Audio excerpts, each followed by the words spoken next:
a véritablement pris possession du territoire et de ses habitants. Selon le New York Times, avant le 7 octobre, le Hamas contrôlait absolument tout grâce à un vaste réseau de surveillance. Aviva Fried, vous êtes la correspondante d'Europe 1 aux États-Unis.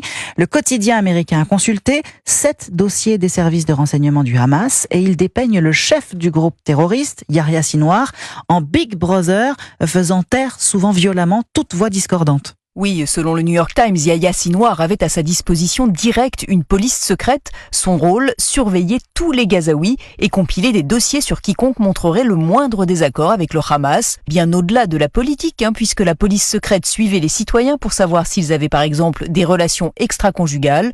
De quoi ensuite menacer et faire taire tous ceux qui auraient l'heure de déplaire à Yahya Sinwar. Le chef du Hamas, désigné comme cible principale par Israël et les États-Unis, comme le rappelle Jake Sullivan, conseiller de Joe Biden à la sécurité nationale. Le président a été clair, les États-Unis veulent la défaite du Hamas et que la justice s'occupe de Sinwar. Notre objectif, c'est de tourner la page du règne de la terreur imposée à Gaza par les terroristes, pour que les Palestiniens aient un meilleur futur et que les Israéliens aient la sécurité.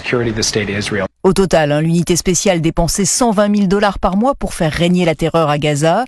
Alors, toutes les informations du New York Times datent d'avant le 7 octobre. Les frappes israéliennes ont sans doute sérieusement perturbé le fonctionnement de cette police secrète. Aviva Fried.